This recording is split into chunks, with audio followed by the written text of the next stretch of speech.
Bismillahirrahmanirrahim. Assalamualaikum warahmatullahi wabarakatuh. Innal hamdalillah nahmaduhu wa nasta'inuhu wa nastahdihi wa nastaghfiruh wa na'udzu billahi min syururi anfusina wa sayyiati a'malina. May yahdihillahu fala mudilla lahu wa may yudlil fala hadiya lahu.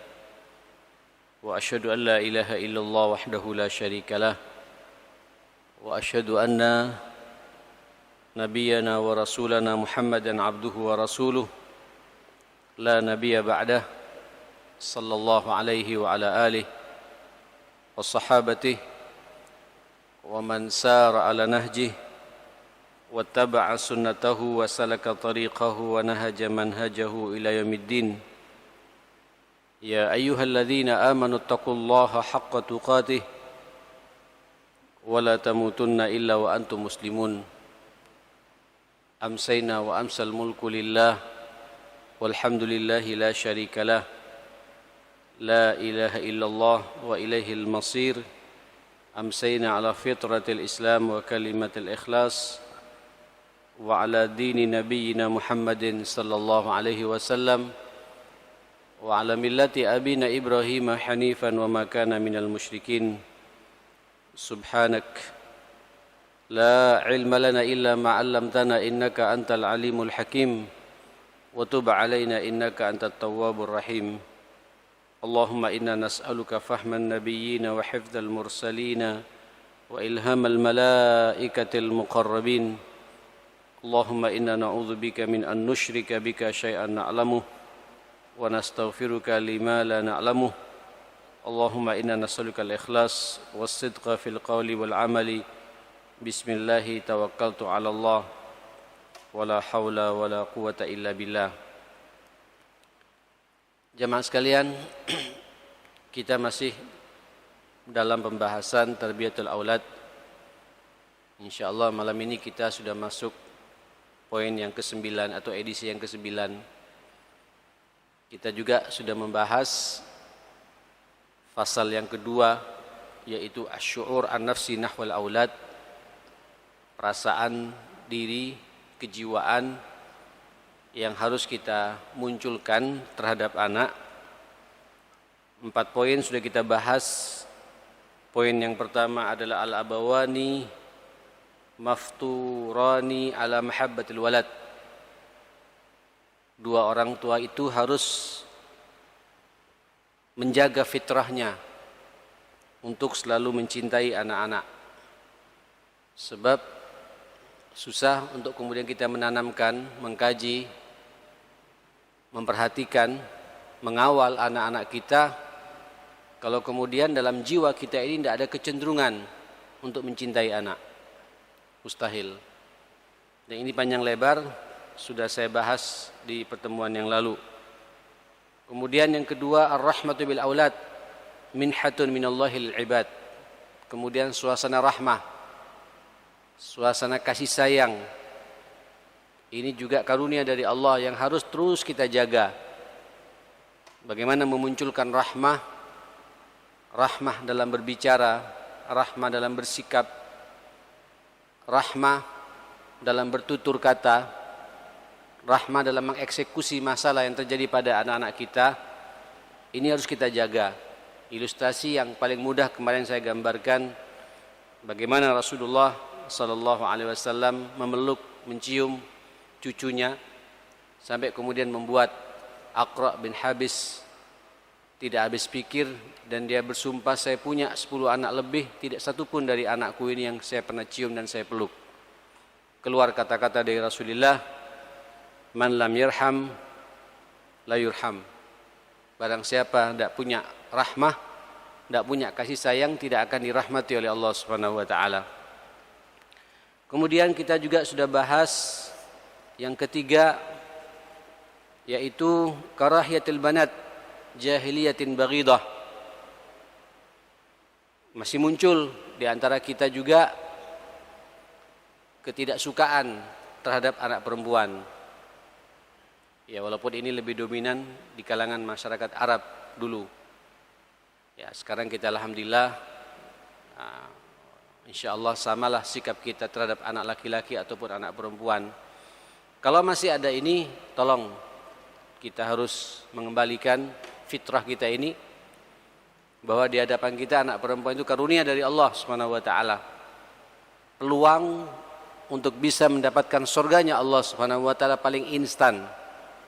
Ya, karena ada hadis yang sering saya sampaikan, man ala jariyataini hatta tablugha ana wa huwa kahataini ilal jannah. Barang siapa memiliki, dikaruniai oleh Allah dua anak perempuan, dia pelihara, dia jaga, dia kawal, dia tarbiyah, dia bina sampai dua anak ini dewasa, siap untuk kita hantarkan mendapatkan suaminya atau calon suaminya, Nabi kemudian menjamin kepada orang tua yang seperti itu akan ke surganya Allah bersama Rasulullah sallallahu alaihi wasallam.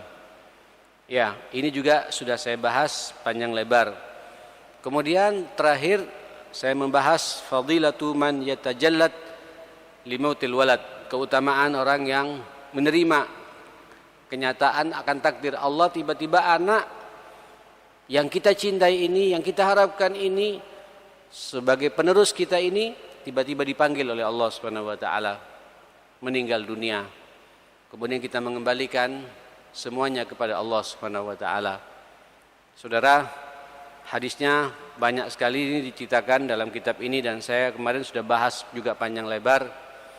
Sampai nanti begitu tiba hari kiamat, anak-anak kita ini yang lahir dari kita, dari istri kita, melalui nutfah kita, itu menunggu di surganya Allah Subhanahu wa taala.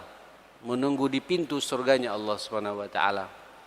Kemudian Allah mengatakan kepada anak-anak ini, udkhulu al-jannata, masuklah kalian ke surgaku.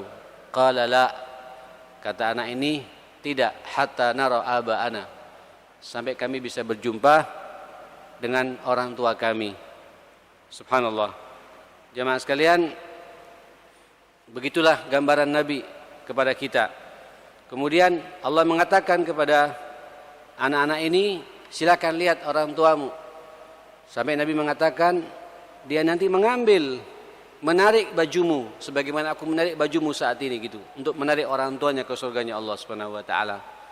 Begitu ketemu anak ini dengan kedua orang tuanya yang sabar menerima kenyataan dengan meninggalnya anak-anak yang dia pelihara itu, dia tarbiyah itu, dia lahirkan itu, Allah mengatakan udkhulu antum wa aba'akum, silakan kau masuk dengan kedua orang tuamu.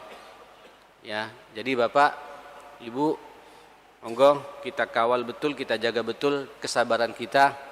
Barangkali ada di antara kita memiliki ya anak yang baru dilahirkan, 1 minggu dipanggil oleh Allah, anak yang dilahirkan bulan berikutnya dipanggil oleh Allah, anak dilahirkan lucu-lucunya 2 tahun, lagi pandai-pandai berbicara dengan lucu, dengan gayanya yang seperti itu, tiba-tiba kena penyakit demam berdarah, dipanggil oleh Allah.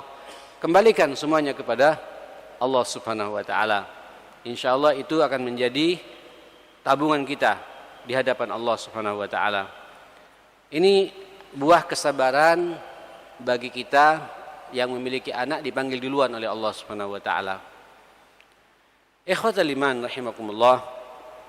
Saya tidak perlu mengulangi lagi kisah Ummu Sulaim, sudah kita gambarkan pada pertemuan yang lalu. Berikutnya, malam ini saya akan masuk poin berikutnya, itu taglib maslahatil Islam ala hubbil walad. Walaupun 4 poin sudah kita bahas, ini yang ke-5, taglib maslahatil Islam ala hubbil walad. Walaupun 4-4-nya sudah kita jaga, fitrah untuk mencintai anak, kita munculkan rahmat untuk kita jaga. Kemudian anak perempuan kita merasa bahagia, meninggalnya anak kita tawakal pada Allah, sudah kita kuasai betul. Nah, tiba-tiba anak kita besar, Pak, kita jaga, Masya Allah. Dan nanti anak sebagaimana saya gambarkan, ada yang menjadi qurratu ain, ada yang menjadi zinatul hayatid dunya, ada yang menjadi fitnah dan menjadi musuh. Mudah-mudahan kita tidak masuk 2 yang terakhir itu ya. paling tidak menjadi perhiasan dalam kehidupan kita. Dan memang Bapak, Ibu, kalau sudah bicara anak, kita tidak bisa berpikir. Ya, ketegaran kita bisa jadi loyo. Kalau sudah masuk pada bab anak, terkadang nanti ada satu momen, ya, kita tidak bisa berpikir waras lagi. Kecerdasan yang kita punya menjadi tumpul kayak orang bodoh. Inilah fitnah anak pada kita. Nah, nanti sekali waktu jamaah sekalian ada sampai diangkat dalam kitab ini Taghlib Maslahatil Islam ala Hubbil Walad. Kita harus mampu mengalahkan maslahat Islam terhadap kecintaan kita kepada anak. Nanti akan ada benturan Pak, benturan gesekan di lapangan antara kita cinta Allah, cinta Rasulullah, cinta perjuangan, cinta dakwah dengan cinta anak. Tidak gampang ini. Tidak gampang Pak ya. Saya merasakan betul. Dan memang ini perlu latihan jamaah sekalian. Nah, ikhwatal iman, walaupun hati kita sebagai seorang ayah, sebagai seorang ibu memunculkan perasaan yang sangat dalam,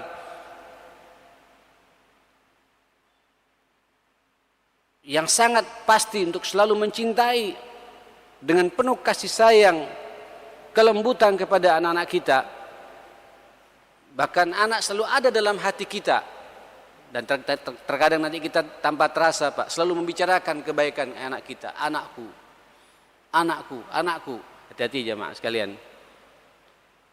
Nanti sekali waktu, jangan sampai kecintaan yang seperti itu melampaui batas sampai bertolak belakang dengan hak-hak Allah, dengan sunnah-sunnah Rasulullah, dengan kepentingan dakwah, kepentingan umat secara keseluruhan.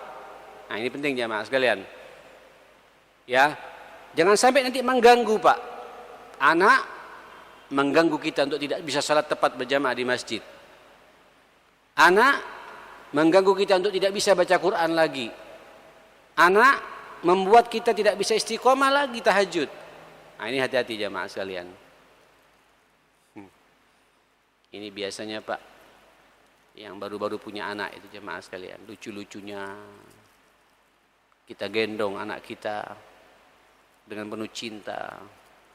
Umur masih anak belum 1 bulan, sudah mencoba untuk melihat, kadang senyum sendiri, kita peluk lagi. Malam jam 11 tiba-tiba teriak, kita harus bangun, membersihkan kotorannya, kita ganti popoknya dengan pampesnya dan lain sebagainya. Tidak tidur kita Pak, nanggung. Tiba-tiba dekat jam 1:30 ngantuk kita. Setelah itu sejam kumat lagi Pak, nangis lagi, kita bangun lagi. Kita pun juga tidak merontak. Subhanallah, pas menjelang subuh khusyuk-khusyuknya kita tidur jamaah sekalian. Nah, ini gimana kita mensikapi masalah ini jamaah sekalian? Tidak gampang ini Pak. Ini perlu sikap tersendiri bagi kita semua ma'asyiral muslimin.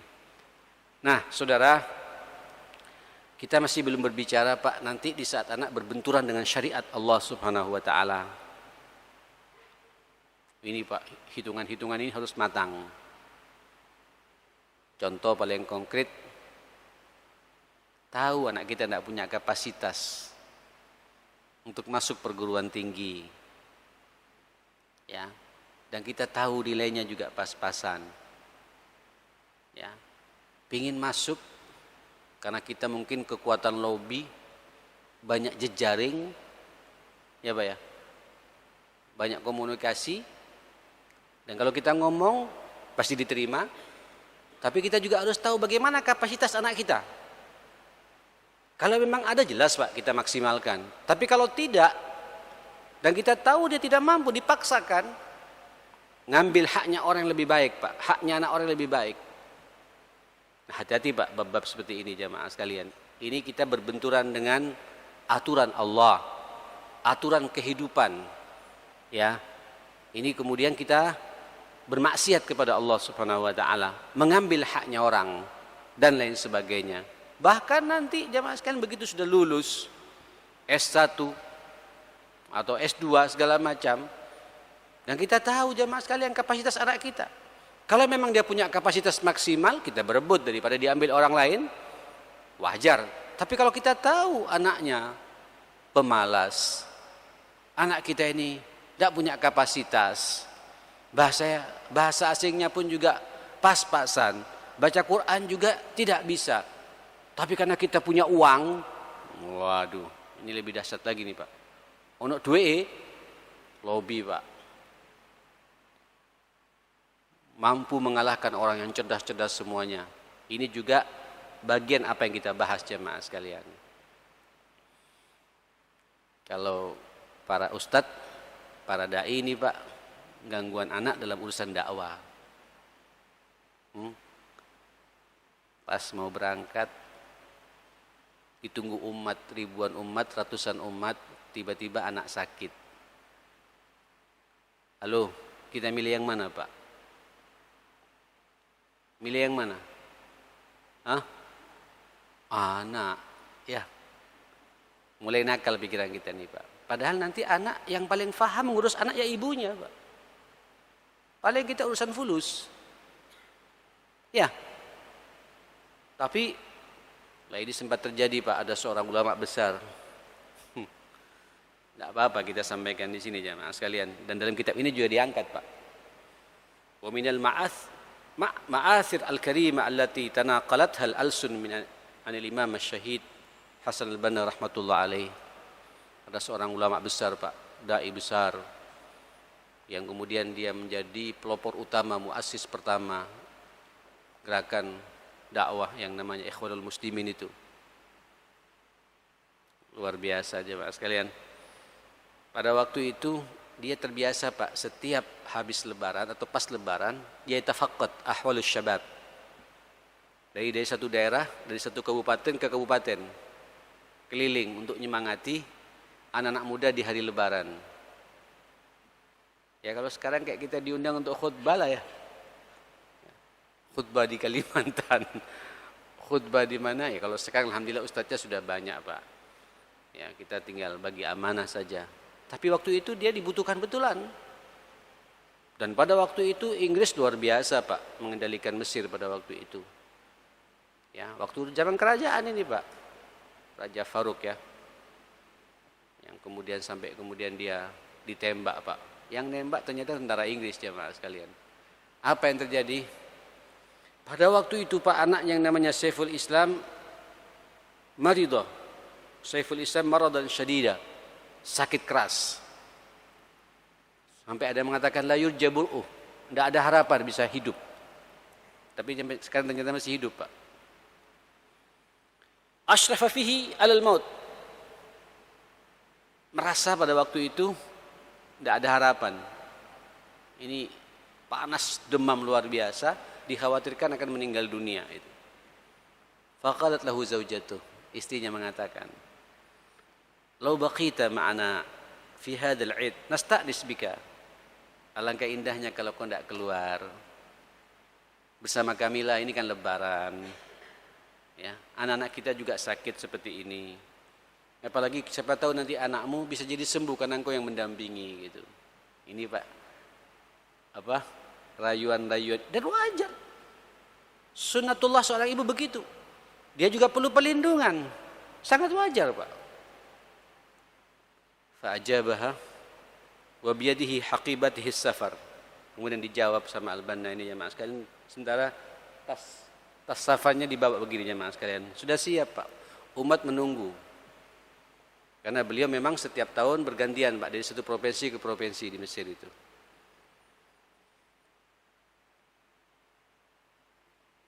In mannallahu ala waladi bisyifa falahul hamdu wal minnah. Kata beliau, istriku, kalau Allah mengkaruniakan kepada anakku kesembuhan, segala puji bagi Allah. Memang Allah yang menyembuhkan. Ya. Wa in qaddarallahu alaihi al-maut fajidduhu a'rif bi tariqil maqabir. Kalau Allah berkehendak anak kita nanti dipanggil oleh Allah, insyaallah jiddinya lebih faham di kuburan mana dia akan dikubur. Ya. Summa kharaja wa huwa yatlu qauluhu tabaraka wa ta'ala. Kemudian keluar Pak Al-Banna ini membawa tasnya dicium kening istrinya, dicium anaknya, dan mengatakan kul in kana abaukum wa abnaukum wa ikhwanukum wa azwajukum wa ashiratukum wa amwalun iktaraftumuha wa tijaratun takhshawna kasadaha wa tijaratan takhshawna kasadaha wa masakin tardawnaha ahabba ilaikum minallahi wa rasulih wa jihadin fi sabilih fatarabbasu hatta ya'tiyallahu bi amrih wallahu la yahdil qaumal fasiqin. Berangkat Pak, teringat dengan ayat ini beliau ini. Katakan ya Muhammad, sekiranya abah-abahmu, anak-anakmu, saudara-saudaramu, istri-istrimu, keluarga besarmu, harta yang kau tumpuk-tumpuk itu, perniagaan dan bisnis yang kau khawatirkan akan kebangkrutannya, kemudian rumah tinggal yang kau nikmat hidup di dalamnya, lebih engkau cintai daripada Allah dan Rasulnya. Coba lihat Pak, lebih engkau cintai daripada Allah dan Rasulnya, fatarabbasu, tunggu tanggal mainnya. Hatta ya'tiyallahu bi amri, Allah nanti menerangkan perkara baru, akan ada urusan dari Allah dengan adabnya jamaah sekalian. Kenapa? Allah langsung mengatakan Pak, wallahu la yahdil qaumal fasikin. Allah tidak akan memberikan hidayah kepada orang-orang yang fasik. Jadi nanti Pak akan ada benturan-benturan dakwah dengan benturan-benturan cinta anak. Tidak gampang ini ya. Ya, benturan-benturan umat secara keseluruhan dengan benturan pribadi. Mana? Ini dituntut Pak kecerdasan. Dan tolong Pak ketika udah kayak gitu tawasul kepada Allah Subhanahu wa taala. Insya Allah anak kita, dan ternyata betul jemaah. Saiful Islam sampai sekarang masih hidup Pak. Dijaga oleh Allah Subhanahu wa taala. Dipelihara oleh Allah Subhanahu wa taala. Kenapa? Allah kita nomor satukan jemaah sekalian. Saudara, hati-hati Pak ya, hati-hati. Kadang-kadang nanti ada benturan cinta antara cinta anak dengan cinta Allah. Cinta anak, cinta sunnah Rasulullah. Cinta anak, cinta perjuangan dan jihad serta dakwah di jalan Allah Subhanahu wa taala. Bagaimana kita memilihnya? Ini harus jelas. Dan dalam kondisi kayak gitu Pak, dahulukan Allah Subhanahu wa taala. Insya Allah anak kita akan dijaga oleh Allah Subhanahu wa taala. Ikhwatal iman rahimakumullah. Oke. Berikutnya terkait dengan asy'ur nafsi ini adalah uqubatul walad wa hajruhu li maslahatin tarbawiyah. Kendati demikian jamaah sekalian, kita kan tadi ini berbicara Pak, bicara cinta, bicara ini, tapi juga nanti sampean juga harus siap Pak. Sekali waktu kita akan mendapatkan anak kita melanggar aturan Allah. Kita akan mendapatkan satu fenomena anak kita nanti menyimpang dari aturan Allah Subhanahu wa taala. Tiba-tiba dibangunkan subuh, tidak bangun-bangun Pak. Adzan maghrib, kedengaran adzan ke telinganya, tapi asyik terus main apa? Main apa ini Pak? Main HP atau main PS? Masih ada PS nih Pak ya? PlayStation ya. Keasikan Pak. Adzan loh. Sampean tidak bisa. Aduh bagus ya. Tidak bisa begitu jawab. Ini Allah Pak yang memanggil kita. Harus ada, makanya di bab ini uqubatul walad wa hajruhu limaslahatin. Ada nanti Pak uqubah, teguran kepada anak, bahkan mungkin nanti kita tidak tegur anak kita beberapa saat, menunjukkan bahwa kita ini marah karena Allah Subhanahu wa taala. Tapi limaslahatin tarbawiyah, untuk maslahat pembinaan, tarbiyah, pendidikan. Jangan berkepanjangan Pak, tidak nyapa kemudian terus. Ada juga Pak orang tua karena gengsinya nunggu anak suruh nyapa duluan. Tidak bisa ini Pak. Apalagi anak kita sudah dewasa. Ya, anak sudah SMA, anak sudah perguruan tinggi. Kemudian kita marah, bentak, kita serius karena Allah Subhanahu wa taala, tiba terus berkepanjangan Pak marahnya gitu. Nunggu anaknya nyapa duluan, jangan jamaah sekalian. Tetap kita orang tua sapa duluan anak itu. Saya tidak sekali Pak, 2 kali menangani kasus-kasus seperti ini. Ya, di kalangan kita ini para jamaah terutama, karena gengsi, minta anak harus kemudian totalitas taat kepadanya. Tidak bisa juga. Karena anak kita sekarang hidup dalam suasana zaman yang luar biasa Pak. Tontonannya pun juga seperti itu. Kita harus bisa Pak. Makanya saya katakan sesekali kadang-kadang kita ini Pak menjadi temannya anak-anak, menjadi gurunya anak-anak, mungkin juga menjadi muridnya anak-anak. Tapi sekali waktu kita posisikan Pak sebagai seorang abinya anak-anak yang ingin menyelamatkan dia dari jilatan api neraka. Harus jamaah sekalian, tidak bisa tidak ini. Ya. Nah, bab-bab seperti ini tolong Pak, sampean harus jaga betul, kawal betul, jangan sampai terjadi kepada anak kita ya hal-hal yang tidak kita inginkan. Saudara, adapun kalau anak masih kecil ya, saghiran ya'ishu fi kanafi abawaihi, yang hidup dalam genggaman kita, dalam pemeliharaan kita, apalagi mereka masih proses pembelajaran Pak, masih, kalau sekarang apa namanya ini Pak, PAUD atau TK atau SD sebelum dia balik Pak, sebelum dia berumur 10 tahun. Kita tidak bisa Pak memang membentak-bentak, nggak ada kamusnya itu Pak, nggak boleh. Tetap kelembutan, cinta, kasih sayang sebagaimana apa yang sudah kita bahas, kita praktekkan pada mereka semua ya, seperti itu. Tapi sudah masuk umur 10 tahun, makanya nanti dalam umur 10 tahun akan cukup jelas ya, murru auladakum bis salati fi sab'in, kata Nabi.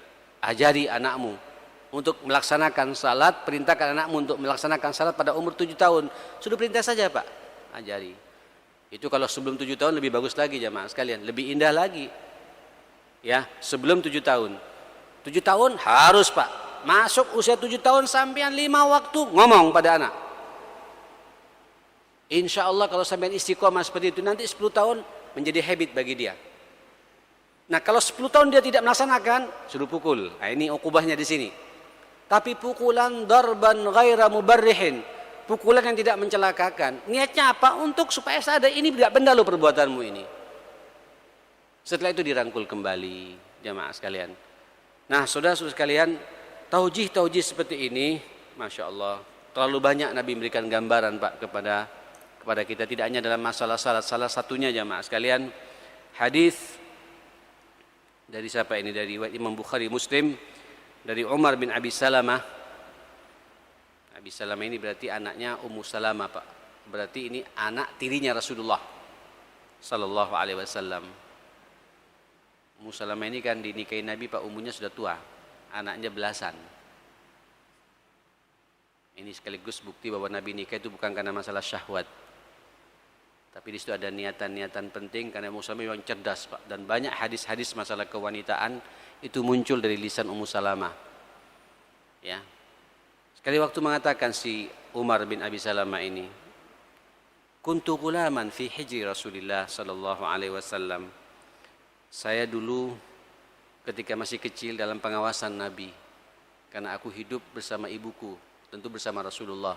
Jadi menjadi anak tirinya Rasulullah sallallahu alaihi wasallam. Ya, pada waktu itu wa kana yadayya tatishu fi safhati. Nah, tolong Pak, ini urusan pelanggaran dalam urusan apa? Dalam urusan muamalah Pak. Tapi melanggar syar'i, ada teguran dari Nabi sallallahu alaihi wasallam. Nah, ketika makan jemaah sekalian, wa kana yaday tatishu fi sahfah. Tanganku gerak kemana-mana, padahal makanannya sama Pak. Orang Arab dulu Pak ketika menjamu makan bersama itu selalu makanan pertama itu korma Pak, korma rutop gitu. Nah, kormanya dikasih lepek kecil-kecil seperti itu. Sama, cuma bentuknya mungkin ada yang besar, ada yang kecil. Namanya anak kecil ya, dia cari yang besar sehingga tangannya melompat kemana-mana jemaah sekalian, bergerak kemana-mana gitu.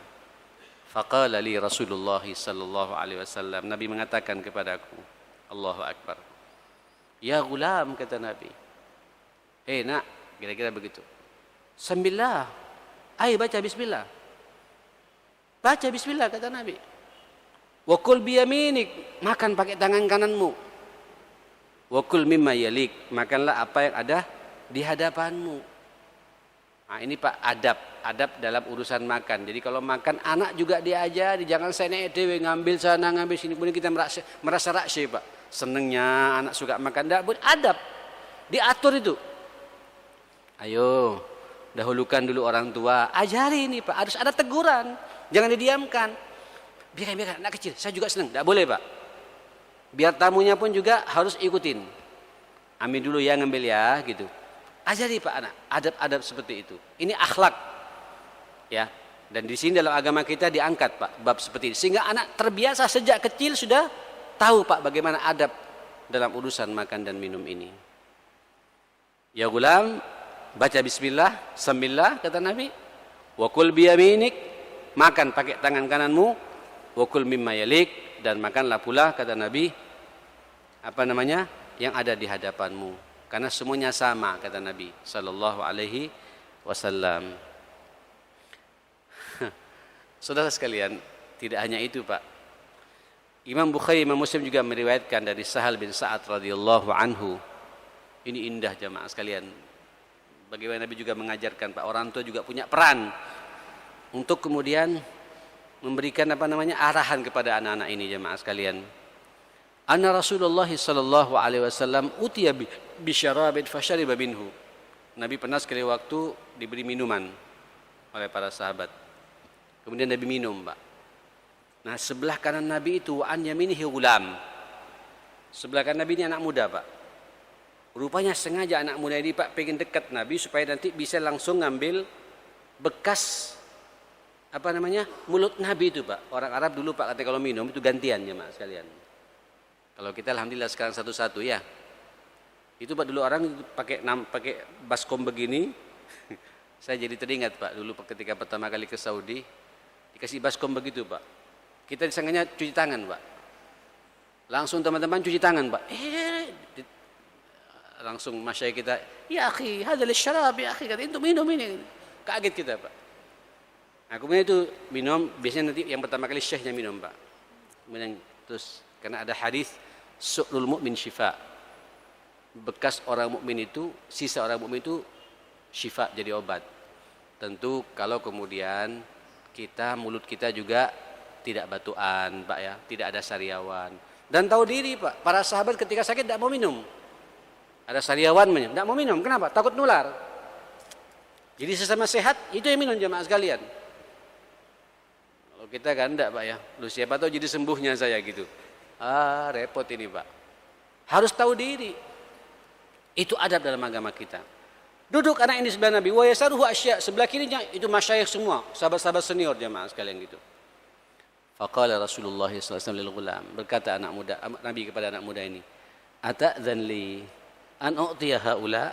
Engkau mengizinkan ya kata Nabi. Kalau aku berikan baskom ini kepada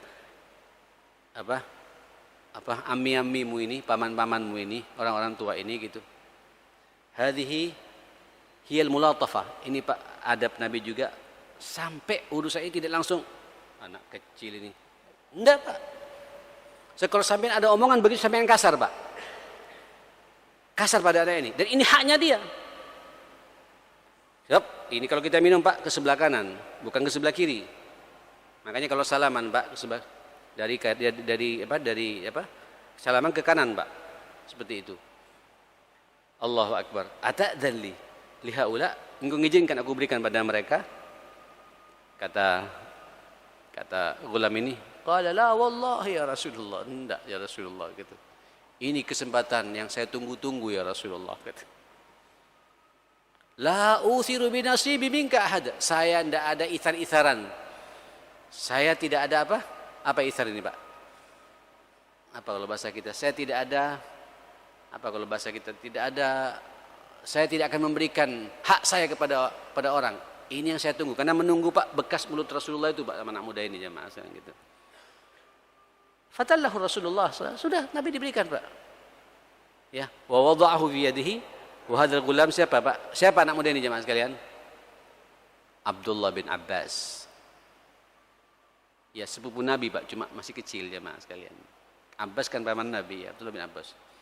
Nah, karena perhatiannya Pak kepada bekas mulut Nabi Pak, sampai dikenal sahabat ini sahabat yang paling banyak meriwayatkan hadis, sahabat yang juga hafal Quran 30 juz jemaah sekalian. Nah, saya hanya memberikan gambaran di sini bagaimana Pak etika yang dimiliki orang tua, Pak. Makanya sampean nanti ketika ada anak muda, Pak, kemudian tinggal masuk ke saf tiba-tiba di depan, Pak. Selama dia masih tidak di belakang imam, jangan dihardik jamaah sekalian. Jangan, Pak, haknya dia. Kenapa? Karena dia datang duluan. Yang keliru kita, Pak, datang terlambat sehingga diambil oleh siapa? Oleh anak muda gitu. Nah, kecuali kalau dia di belakang imam persis, ngomong pelan-pelan, "Dek, boleh kau geser ke sini. Ini adab dalam sholat berjamaah." Gitu. Katanya adab berjamaahnya itu yang di belakang imam orang yang lebih banyak hafalan Qur'annya juga, yang kemudian ya kita kira-kira begitulah sampaikan. Dan anak itu harus ngikutin, Pak. Tapi ngambil haknya dia kalau samping imam kemudian kita belakang, anak kecil di depan. Tidak benar, Pak. Kita ngajari anak kurang ajar dalam hidup ini jamaah sekalian. Baik, cukup ya. Saya cukup sampai di sini ya, karena sudah adzan Isya. Saya juga tidak akan menambah lagi nanti habis salat Isya karena saya ada acara. Ada yang kurang sehat, Pak, keluarga saya harus mendampingi mereka dia itu. Mudah-mudahan ini baru muqaddimah di bab nomor 6-nya ini, insyaallah kita sambung lagi karena banyak beberapa ayat-ayat Allah yang perlu kita bahas. Insyaallah kita sambung lagi di pertemuan yang akan datang. Tapi pertemuan yang akan datang kita akan dengan Ustadz Budi Azhari insyaallah ya. Mungkin 2 pekan berikutnya kita ketemu lagi dengan Tarbiyatul Aulad insyaallah. Rabbana atina fid dunya hasanah wa fil akhirati hasanah wa qina adzabannar. Rabbana ighfir lana wa tub alaina innaka antat tawwabur rahim. Allahumma arhamna bil Qur'an, Allahumma ihfazna bil Qur'an. Allahumma rabbana hab lana min azwajina wa dhurriyyatina qurrata a'yun waj'alna lil muttaqina imama. Rabbi ij'alna muqimi as-salah wa min dhurriyyatina rabbana wa taqabbal du'a innaka ala kulli syai'in qadir. وصلى اللهم على نبينا محمد وآله وصحبه وسلم تسليما كثيرا والحمد لله رب العالمين سبحانك اللهم وبحمدك أشهد أن لا إله إلا أنت أستغفرك وأتوب إليك. Saya mohon maaf. Nanti pertanyaannya disimpan saja ya. Nanti kita ketemu pertemuan berikutnya insyaallah. Assalamualaikum warahmatullahi wabarakatuh.